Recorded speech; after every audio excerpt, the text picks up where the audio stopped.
Welcome back to The Breakdown with me, NLW. It's a daily podcast on macro, Bitcoin, and the big picture power shifts remaking our world.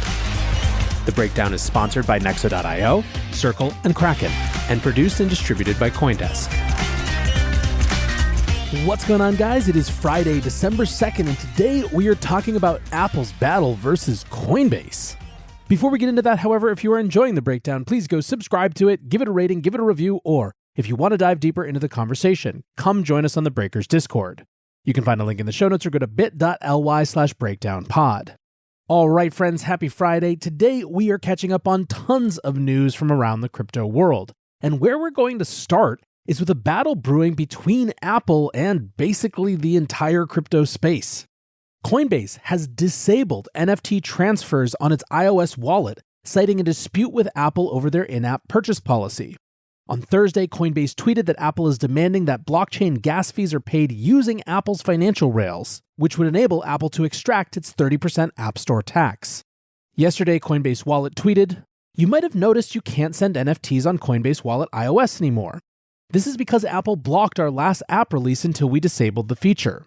Apple's claim is that the gas fees required to send NFTs need to be paid through their in-app purchase system so that they can collect 30% of the gas fee. For anyone who understands how NFTs and blockchains work, this is clearly not possible. Apple's proprietary in-app purchase system does not support crypto, so we couldn't comply even if we tried. This is akin to Apple trying to take a cut of fees for every email that gets sent over open internet protocols. The biggest impact from this policy change is on iPhone users that own NFTs. If you hold an NFT in a wallet on an iPhone, Apple just made it a lot harder to transfer that NFT to other wallets or gift it to family and friends. Simply put, Apple has introduced new policies to protect their profits at the expense of consumer investment in NFTs and developer innovation across the crypto ecosystem. We hope this is an oversight on Apple's behalf and an inflection point for further conversations within the ecosystem." Now, this is just the latest in a months-long scuffle between Apple and the NFT community. In October, Apple changed their terms of service in order to explicitly require in-app NFT purchases to pay the Apple tax. Now, that move surprisingly divided Web3 commentators. Some thought the move would cripple the ability for Web3 games and apps to monetize via NFTs, pointing to the same incompatibility between using Apple's payment rails and crypto-native applications that Coinbase has highlighted.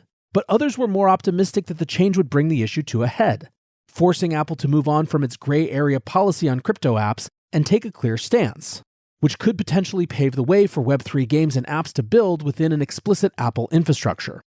Now, even beyond crypto, tensions are mounting around Apple's 30% App Store tax in general. Elon Musk has recently been questioning the policy in a very loud way, even claiming that Apple had threatened to pull Twitter from the App Store. Indeed, that little tete-a-tete required Elon to go meet with Tim Cook to de-escalate it. In the wake of that meeting, Elon tweeted, "Good conversation. Among other things, we resolved the misunderstanding about Twitter potentially being removed from the App Store." Tim was clear that Apple never considered doing so. Still, the crypto community is pretty nervous. Chris Cantino writes, "Coinbase and Ledger are now unable to push iOS updates unless they disable sending NFTs in-app. Assume this will spread to MM, Rainbow, etc. Thankfully, seed phrases are portable and censor-resistant. Move your trading to desktop or throw your Apple devices in the trash." Others reiterated the technical dubiousness of all of this. Jonah Ehrlich writes, "Apple is blocking a Coinbase wallet release until they pay 30% of gas fees for NFT transfers. This is the equivalent of Apple demanding you pay them 30% of your AWS bill." Journey Crypto said, "How did no one at Apple look into how ETH gas fees work? One of the biggest companies in the world, and they're not doing some basic research. Either that or they're starting a war on crypto and NFTs. Would they really expect Coinbase to pay out of pocket?" So here we're sort of in a position to ask, does Apple really not get it? Or two, does Apple get it and is throwing around their App Store monopoly to try to either extract more or force out payment competitors? Whatever the case, there is clearly a broader issue here. Evan Greer from Fight for the Future says this is why crypto projects need to stop saying code is law and recognize that actually law is law, and they should be fighting to pass the Open App Markets Act and end Apple's monopoly abuse. Tim Sweeney from Epic Games says if they can lawfully add a 30% tax to all NFT transactions, then they can lawfully add a 30% Apple tax to all online banking and stock trading transactions. The App Store monopoly is seizing control of the American economy. Apple must be stopped. Now, on a more positive note, payments firm Stripe have unveiled their project to facilitate fiat-to-crypto payments for companies in dozens of countries. The product is a customizable software widget that can be built into a decentralized exchange, NFT platform, or wallet, and is designed to allow customers to instantly purchase crypto and Web3 apps. Stripe says that its customizable on-ramping service will handle KYC, payments, fraud, and other compliance issues. Functionally, this product will allow crypto projects to take credit card payments for the purchases of tokens and NFTs, which could significantly reduce the friction of onboarding new users. Jennifer Lee, a project manager at Stripe, said in a blog post that, quote, "It's extremely difficult to get end users on-chain, that is, to fund their wallets with the crypto required to interface with Web3 applications. Developers have to wrestle with rampant fraud, navigate complex KYC requirements, and somehow still offer a seamless high-conversion payments experience so their users can actually use their Web3 apps." Jen Terry, another product manager at Stripe, said, "Super excited to share what I've been working on recently, Stripe's new fiat-to-crypto on-ramp. As a Web3 developer, you can embed the on-ramp in 10 lines of code right inside your dApp, wallet, NFT marketplace, etc. Web3 consultant Ryan Berkmans wrote, "Stripe's embeddable crypto on-ramp will soon be available as an iframe on an anonymous basis without an API key. This allows Web3 IPFS app sites such as the Uniswap interface to offer direct on-ramps without needing to register an app account or have an API key in the UI codebase." Finally, Phil Bonello from Plaintext Capital writes, "We had Fidelity add crypto trading for retail and Stripe add crypto onboarding in the same week, and barely anyone is talking about it." Well, Phil, let's talk about it, and let's go now to your first point. Investment giant Fidelity has officially launched their retail crypto trading accounts. The service is currently available to a group of early access customers, but could eventually be rolled out to all of Fidelity's 40 million US users. The platform offers the ability, quote, "to trade crypto with as little as $1, while also having an integrated view of both your traditional and crypto investments." As of launch, Fidelity won't allow customers to transfer crypto into or out of accounts. The first version of the product offers Bitcoin and Ethereum trading and will take no commission, instead factoring in up to a 1% spread on trades. The product is available in 35 US states, including New York, which, as we know, has much tougher crypto licensing requirements than other states. Now, not everyone is super happy about this. Fidelity recently attracted the ire of lawmakers, with 3 senators writing to Fidelity CEO Abigail Johnson asking her to reconsider offering Bitcoin investing in retirement accounts. New York Attorney General Letitia James took matters a step further, writing to members of Congress asking them to craft legislation prohibiting the purchase of digital assets in defined contribution plans and IRAs. But still, folks in the crypto space are a little bit more optimistic. Lawyer Haley Lennon writes, "Pretty base that Fidelity still went live with Bitcoin today with everything going on. Love to see it." Alex Thorne, the head of firm-wide research at Galaxy Digital, said, "Just bought Bitcoin in my Fidelity account for the first time. Great experience. The floodgates are going to open." Now, I actually think there's a lot to discuss here. The biggest overarching theme is actually one more example of fallout from FTX.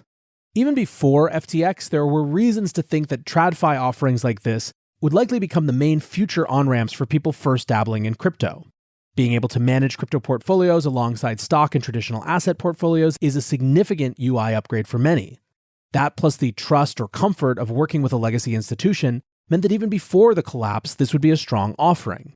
But take that and add the fact that now the exchange that was supposed to be the sterling, safe crypto exchange burned itself to the ground, and it opens the door even further for the TradFi version of crypto to become the default version. For many people, that's fine and it will be just another asset class, but there is certainly something potentially lost there as well. As we said, currently Fidelity's product doesn't allow you to transfer your Bitcoin out, for example. I think it's likely they add that in the future, but it's pretty fundamental. Anyways, this is just one more way in which the landscape has changed inside of a month. In an ecosystem where innovation is the norm, it's the basics that are in the spotlight. Nexo is a company that has never put the safety of clients' funds in question. With over 50 global licenses, $775 million in insurance, and a real-time audit of custodial assets, Nexo sets an example for security standards in the industry. Apart from keeping their 5 million clients safe, Nexo has kept building. They've just announced their non-custodial smart wallet. Visit nexo.io, that's Nexo.io, and sign up today. This episode is brought to you by Circle, the sole issuer of USDC, and a leader in crypto that's held to a higher standard. USDC is a fast, safe, and efficient way to send money around the globe. USDC is always redeemable one-to-one for US dollars, and has over $45 billion in circulation as of October 13, 2022. Plus, Circle posts weekly reserve reports and monthly attestations of reserve capital, letting users know that USDC is safe, transparent, and compliant with regulations. Just go to circle.com/transparency to see why USDC is a trusted stablecoin. As one of the largest, longest-lasting, and most secure exchanges, Kraken continues to set the industry example for transparency and trust. Regular proof of reserves audits verify your balances are backed by real assets. Industry-leading security keeps your funds and information safe. And award-winning client engagement teams are available for support 24/7. Buy crypto instantly with fast, flexible funding options on Kraken. Download the Kraken app on Google Play or the Apple App Store, or visit kraken.com/breakdown to join.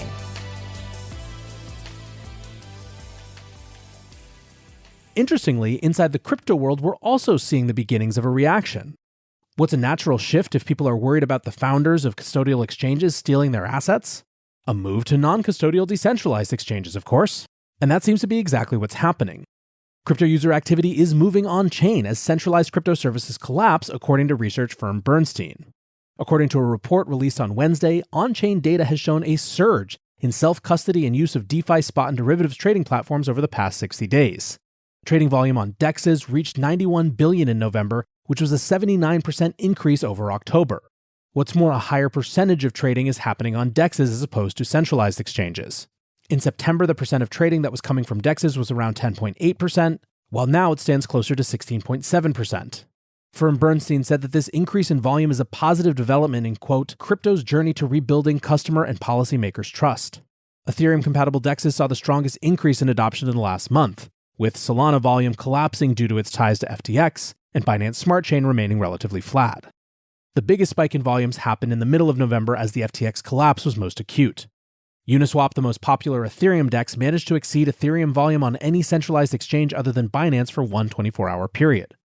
Now, other players are potentially moving into the DEX space as well. On December 1st, Pavel Durov, the CEO at Telegram, wrote, Telegram's next step is to build a set of decentralized tools, including non-custodial wallets and decentralized exchanges for millions of people to securely trade and store cryptocurrencies. This way we can fix the wrongs caused by the current excessive centralization. The time when the inefficiencies of legacy platforms justified centralization should be long gone. With technologies like TON reaching their potential, the blockchain industry should be able to finally deliver on its core mission, giving the power back to the people. Now, there was a lot more he said in that thread as well. Telegram has sold more than $500 million worth of usernames in less than a month through its blockchain-based platform called Fragment. Now, obviously, this is Telegram's second attempt at bootstrapping crypto infrastructure. Fragment is built on top of the Telegram Open Network, or TON, which was abandoned by the company in 2020 amid intense regulatory pressure. Since then, the protocol has been kept alive by community maintainers. Bolstered by these strong sales, Durov laid out a plan for a more involved crypto build-out associated with Telegram. Of course, Telegram is already a highly used messaging app for crypto traders, for everything from news and discussion groups to organizing peer-to-peer OTC deals. Now, of course, if we are seeing responses to the chaos of the last month from TradFi and from within crypto, there is also a governmental response. The first hearing around FTX was held in the U.S. yesterday, and it was a bit frustrating.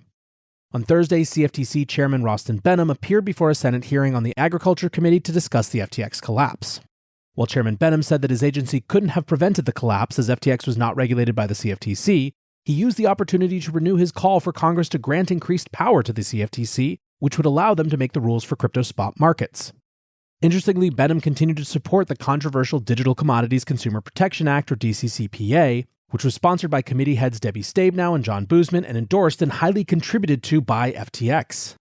Behnam said that the DCCPA would have prevented CFTC-regulated firms from commingling customer and corporate funds, using customer funds to make loans to related companies, and required more robust corporate controls and auditing. Now, it's unclear exactly how Chairman Behnam believes the law would have assisted him in regulating a firm that was deliberately outside of U.S. jurisdiction and was breaking their own terms of service to send customer funds to Alameda Research. Kristen Smith, the executive director of the Blockchain Association, said DCCPA would not have prevented the failure of FTX International. Jake Chervinsky piled on and said some of our policymakers appear to inhabit a fantasy land in which the CFTC might regulate a Bahamian exchange. Now, Behnam did acknowledge that the DCCPA required revisiting to ensure it fully addressed possible misconduct at regulated companies. He said, quote, "Given the circumstances of the past few weeks, I think we should take a pause and look at the bill and make sure there are no gaps or no holes." At the same time, he urged haste in getting some form of crypto regulation passed. Quote, "Strengthening the bill and filling the gaps is one thing. We need to move forward as soon as possible. We don't want this to happen again in the next few months and have the risks of customers losing money because of these gaps. Of course, the most infuriating thing about the testimony was when Chairman Benham said ultimately the collapse looked like a classic run based on a liquidity crunch. This, of course, is the same description being pushed by Sam in all of his recent media appearances. It diminishes his culpability in managing FTX into insolvency through self-interested dealing with customer funds. CoinDesk opinion writer David Z. Morris has been beating this drum. This week on an appearance on CoinDesk TV, he said, "Describing this as a bank run is deceptive. Anyone who describes it as a bank run is helping Sam Bankman-Fried conceal his crimes. That needs to be hammered home as hard as possible. A crypto exchange is not a bank. They should not be loaning your assets to anyone." Adam Cochran commented this on Well, saying it is pretty clear that Benham, 1, pushes this angle because a bank run is something he can only have prevented with more oversight laws, whereas fraud is in his current domain, so if it was fraud, he failed, and 2, Benham met with them 10 times on this clearinghouse application, and his staff met with them dozens of times on this, taking this seriously to give them the deepest access to U.S. derivatives markets. If this was fraud, his entire team missed it. Really slamming the point home, Nick Carter wrote, "Under normal non-fraudulent operation, a bank run is impossible for an exchange. Becoming bank-like, illegitimately lending out client deposits requires fraud. So no, it wasn't a quote-unquote classic run, it was a classic fraud." Lastly, in one sort of painful moment that showed just how much learning there is left to go, Kansas Senator Roger Marshall asked if lawmakers should, quote, pause crypto markets until they can regulate them. Benham said, "I don't see how we can put a pause on it. Folks will find a way to get exposure." So friends, we have a lot of work left to do. For now, I want to say thanks again to my sponsors, Nexo.io, Circle, and Kraken for supporting the show. And thanks to you guys for listening. Until tomorrow, be safe and take care of each other. Peace.